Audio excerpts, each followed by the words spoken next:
Salut tout le monde. Eh ben, je vous retrouve pour la deuxième partie de cette vidéo sur le raccordement électrique des bâtiments. Donc, on reprend à la suite de l'épisode précédent. Donc là, j'ai ramené le nouveau panneau électrique, voilà, qui va remplacer celui-là.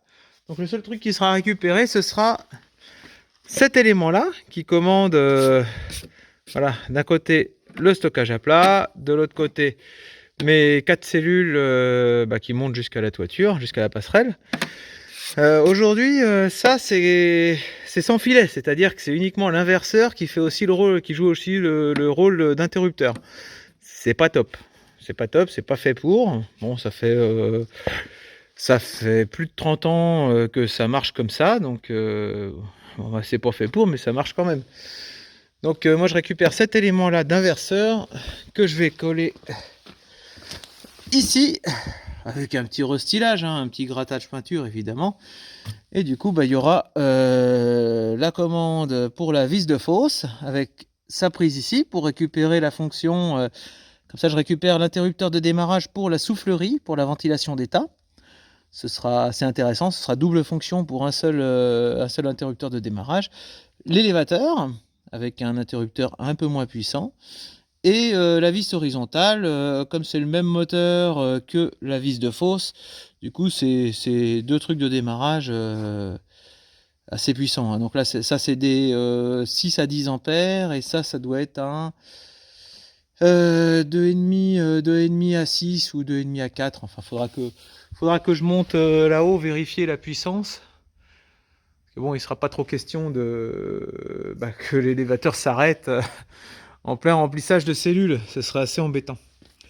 Puis donc je l'ai plaqué au mur, hein, j'ai pas fait de calcul savant, hein, je l'ai plaqué au mur et puis j'ai juste pointé avec la perceuse visseuse à percussion, j'ai juste pointé mes 4 trous et je vais les finir au perfo.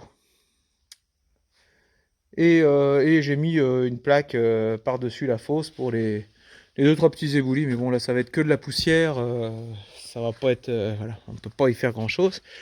Et évidemment, on va s'en tirer. On va faire fonctionner tout ça au groupe électrogène, hein. Vivement que ce soit fini ce temps-là. Il me dépanne bien ce machin-là, mais bon, je m'en passerai bien quand même. Bon, une fois qu'il sera démarré, vous m'entendrez plus beaucoup. Donc voilà, c'est pour ça que je vous ai fait mon petit baratin juste avant.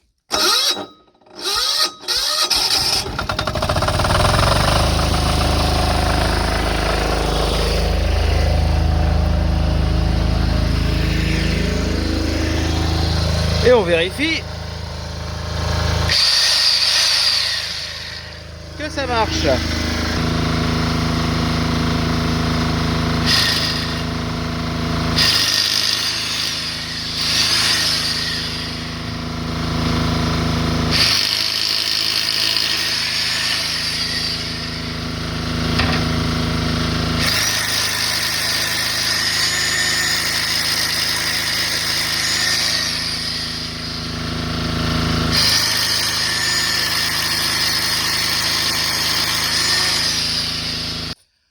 Alors, pour tenir ça, donc j'ai pris ça, c'est des chevilles pour fixer les chauffe-eau, hein. Alors ça tiendra bien un panneau électrique. Et pour visser, bon, je vais pas m'embêter à la clé, hein. J'ai un raccord, c'est la douille de la clé à choc, mais pour du boulon de 6, je vais pas y aller à la clé à choc. La perceuse visseuse, elle suffira largement. Tac. Hop.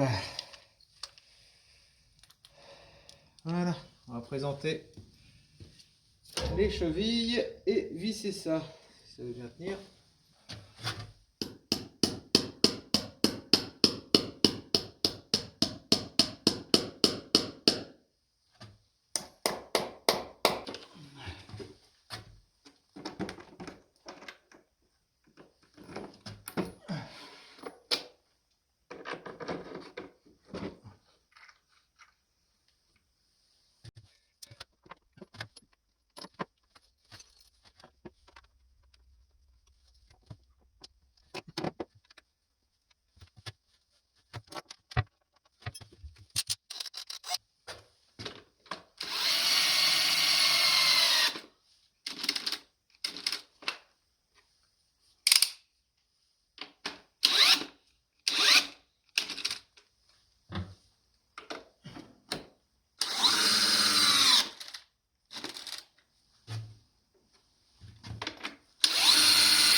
Elle est super pratique cette visseuse.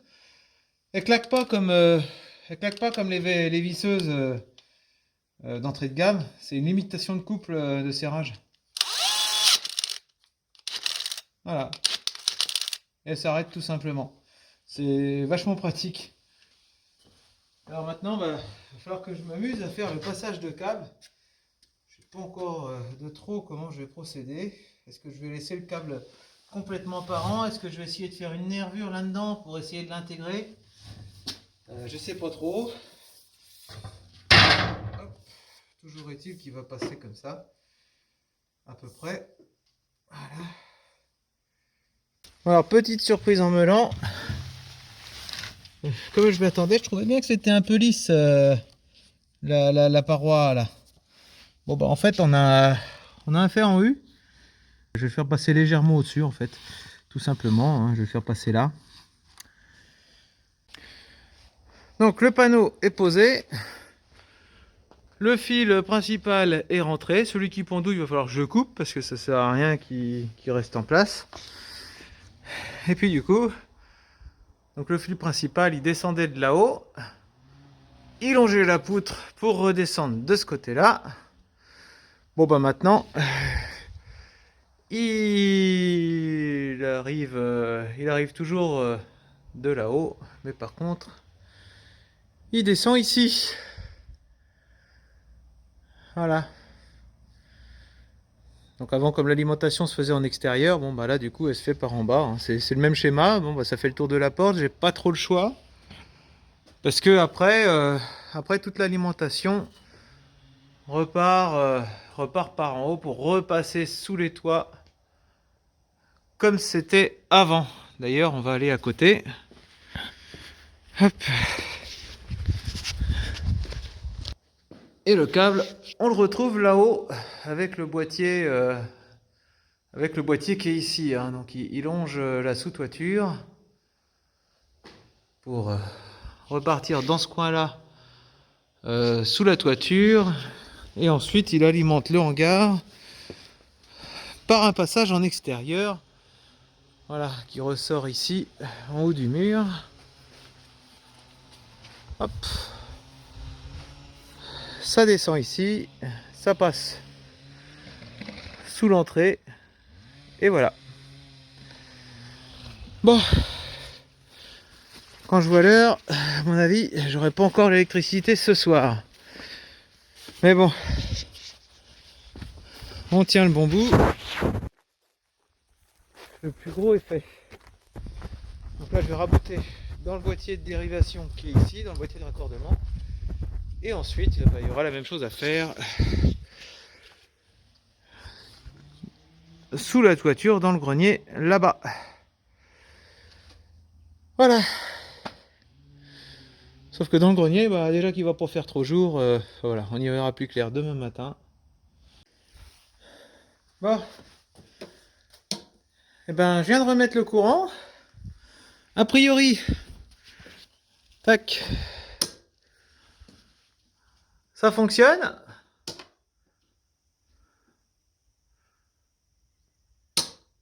Voilà, impeccable. Il n'y a plus qu'à regarder si ça tourne à l'endroit. Bon, le compresseur il tournait, mais bon, un compresseur, peu importe le sens, ça marche. L'élévateur, eh ben, s'il tourne à l'endroit, il y a du blé qui sort. S'il tourne pas à l'endroit, je vais en faire tomber un tout petit peu, histoire d'être sûr. Voilà. Bon, bah, coup de bol, il y avait une chance sur deux pour les phases. Donc, eh ben, voilà, c'est branché. Ce qui est pratique, c'est sur l'ancien fil. Mes phases, bon, je touche pas trop près parce que là il y a du jus. Voilà, j'ai deux fils noirs. Sur le nouveau fil, et ben, chaque fil a sa couleur, hein. On a la terre, le neutre, on a un marron, un gris et un noir. Et en fait, les deux phases sur l'ancien fil, c'est des noirs. Donc, c'est le petit bonheur de la chance. Et ben là, on est bien. Voilà. Donc je vais refermer mon boîtier, parce que bon là il y a un gros risque de châtaigne, hein. C'est pas fait pour être ouvert, ce sera jamais fait pour être ouvert. Et à l'avenir, quand bon, pour le moment la fourniture d'électricité pour l'atelier ça suffira, mais quand je vais raccorder mon stockage, je vais me balader avec mon petit fer à étain au groupe électrogène, hein, je le ferai pas avec du jus. Et en fait, ce que je veux faire, je vais couler de l'étain pour amplifier le contact, parce que j'ai pas trop confiance dans ces machins là. Je vais amplifier le contact dans tous les bouts, c'est pour ça que j'ai laissé dépasser. Je vais couler de l'étain sur tous les bouts de fil. Comme ça, on va être impeccable. Et puis, après ça, je mettrai un bout de gaine thermo-rétractable par-dessus pour protéger un petit peu les tétines de fil. Voilà. La fin d'un chantier.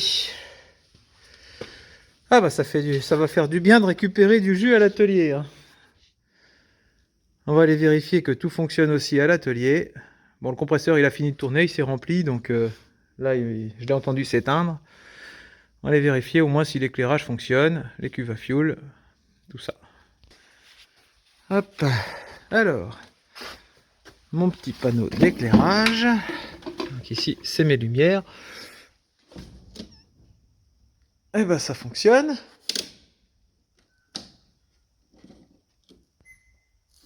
Ah, j'ai entendu la radio qui s'est mise en route. Voilà. On récupère du courant, c'est pratique. Et donc en alimentant à l'envers, j'arrivais à faire marcher la petite cuve, mais pas la grosse. Là, la sécurité de anti-fuite fonctionne. Et c'est bon. Les choses sérieuses vont pouvoir reprendre. Bon, l'autre, je vais vérifier pour la forme aussi, mais je suis assez confiant. Voilà, impeccable. Bon, bah, il n'y a plus qu'à reprendre le boulot à l'atelier maintenant.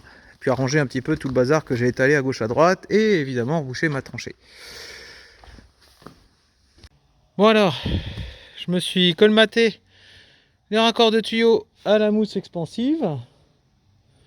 Donc à ce niveau-là, je ne serai pas embêté. Pareil de l'autre côté. Donc ça, c'est la jonction entre l'annelé et le polyéthylène.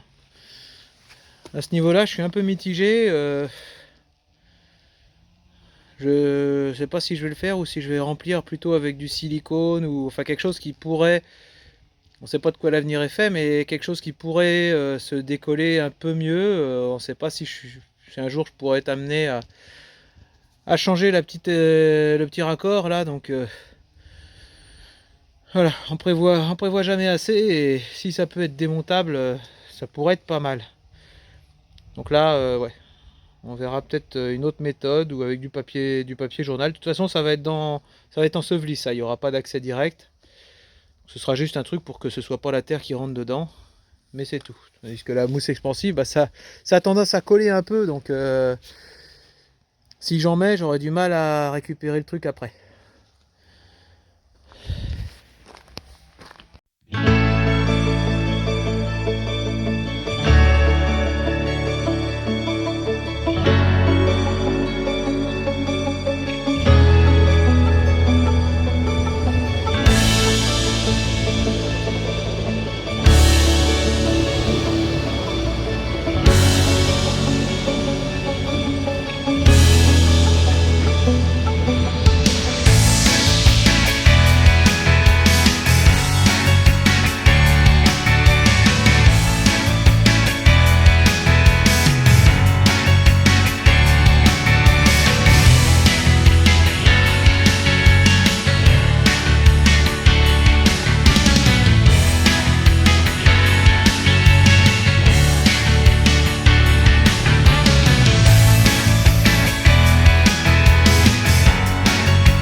Voilà, bon bah là, je vais être un petit peu coincé pour finir.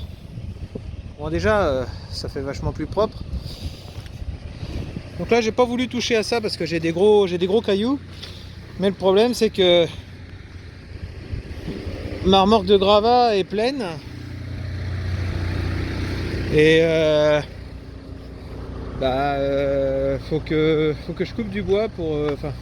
je vais remonter un petit peu un terrain le long d'une route pour éviter que les voitures descendent trop facilement dans la rivière. Et ma remorque, enfin voilà, c'est pas plein mais disons que la terre, ça cube, ça pèse assez lourd. Quand je vois mes pneus, je suis quand même gonflé à 5 bars et demi. À mon avis, elle en a assez là. Donc elle est pas mal cette petite remorque là. Elle a des suspensions à lame de ressort. Ouais, on voit qu'il reste pas beaucoup de dégagement. Heureusement il y a des butées quand même. Mais elle est drôlement bien. En plus, voilà, on voit il y a l'articulation ici, les goupilles à mettre. Et c'est une tribène, c'est-à-dire qu'elle a la capacité de béner sur le côté. Bon, là je vais pas m'en servir en tribène, hein, mais non, franchement, c'est une bonne petite remorque. Et elle fait du bon boulot. Je m'en sers pas beaucoup. Oui. Quand on voit le tas qui dépasse comme ça, c'est une 5 tonnes. Je veux surtout pas risquer de pas pouvoir la béner. Ce serait dommage d'être obligé de décharger ça à la main quand même. Voilà, et je vais vous montrer où est-ce que je compte mettre ces gravats là. Voilà, donc on arrive derrière le hangar. Hop, on a fait de la place ici, on a coupé pas mal de souches. Enfin de souches, il y avait des arbres de plus de 15 mètres au bout quand même. Et voilà, j'ai gagné quelques mètres carrés. Donc il va falloir que je fasse un petit peu de terrassement. Parce que bon, si jamais il y a du verglas, ça peut être un peu dangereux. Là ici j'ai un léger fossé, c'est pas méchant, mais bon, il y a quand même un caillou dans le fond. S'il y a une voiture qui glisse là-dedans, c'est pas le but, hein. Normalement c'est mieux qu'il reste sur la route, mais bon, on maîtrise pas toujours une méchante plate de verglas. Et puis voilà, donc tous ces arbres là, ça va dégager, hein. Tout ça c'est du frêne, les cœurs sont secs. On a coupé les plus beaux et ils étaient en mauvais état, hein. Donc on va faire une taille blanche. Et donc ces gravats, eh bien c'est pour mettre ici. Voilà, je vais prendre un petit peu de recul parce qu'en fait on a la route qui arrive sur un pont, le terrain à côté c'est à moi, et on a un gros dénivelé et ça guide vers la rivière. Il n'y avait pas de fossé ici, hein, rien du tout, c'est juste que la route a été rencaissée pour passer au-dessus de la rivière. Je sais pas pourquoi ils ont fait une butte comme ça, hein, il y aurait eu moyen de mettre la route un mètre plus bas. Mais voilà, donc du coup, et ben tout ça, ça va aller là. Je vais essayer de faire un truc, peut-être pas forcément rattraper le niveau de la route, mais on va dire dégrossir un petit peu le contrebas, hein, parce que quand on regarde au travers des ronces, ça descend drôlement l'affaire. Et en plus, ça va enfouir les souches pour passer la tondeuse, je serais bien. Et après ça, je finirai ça, suivant ce qui me restera comme terre, comme gravat, en faisant une légère butte le long, pour marquer un petit peu, le terrain, hein. Voilà. Et puis là, j'ai ma vieille Le Bouche. Alors ça, c'est vieux, ça c'est la vieille remorque de la ferme, ça. Ça fait longtemps qu'elle sert plus. Enfin, c'est ma remorque à ferraille. D'ailleurs, je crois bien qu'un jour je vais la décrocher carrément chez le ferrailleur parce que il y a vraiment plus grand chose à en faire. Le châssis il est fissuré de partout. Je la rafistole, je la ressoude, mais vite fait, hein, je perds pas mon temps avec ça. C'est uniquement histoire qu'elle soit capable de faire le trajet jusque chez le ferrailleur. D'ailleurs, il y a un truc qui trompe pas, c'est la forme de l'anneau d'attelage. Voilà, on voit qu'il y a quelques kilomètres au compteur. Ouais. Date de réception 26 juillet 1962. Voilà. petite coupure, une petite fissure que j'avais ressoudée puis qui n'a pas repété. Il y avait la même là. Puis de l'autre côté, c'est presque pire. Non, ça a fait son temps. Voilà. Donc le hangar est raccordé au niveau électricité, tout est branché. Ça fonctionne. Néanmoins, va falloir que je revoie mes branchements parce que entre temps, j'ai des connaisseurs qui m'ont dit que ce que je savais pas, c'est que l'aluminium et le cuivre en câble électrique ne se mélangent pas. Il faut que ce soit, il faut un bornier fait pour quoi. Donc je vais m'amuser à essayer de trouver le truc qu'il faut, refaire mes branchements. Bon, pour le moment ça va y aller, ça va être du provisoire, mais faut pas trop déconner avec ça. Il va falloir que ce soit absolument fait avant la moisson. Voilà, j'essaierai de vous faire part dans une prochaine vidéo de qu'est-ce que je vais trouver comme connectique, et puis vous montrer un petit peu la méthode de branchement, en essayant de faire ça au mieux, parce que je suis pas électricien et voilà, il y a des trucs qui s'inventent pas. C'est d'ailleurs génial, grâce à cette chaîne YouTube. Comme ça j'ai attiré l'œil de gens qui s'y connaissaient et ça m'évite de faire des bêtises. Voilà. Bon, on va manger tout ce matos là.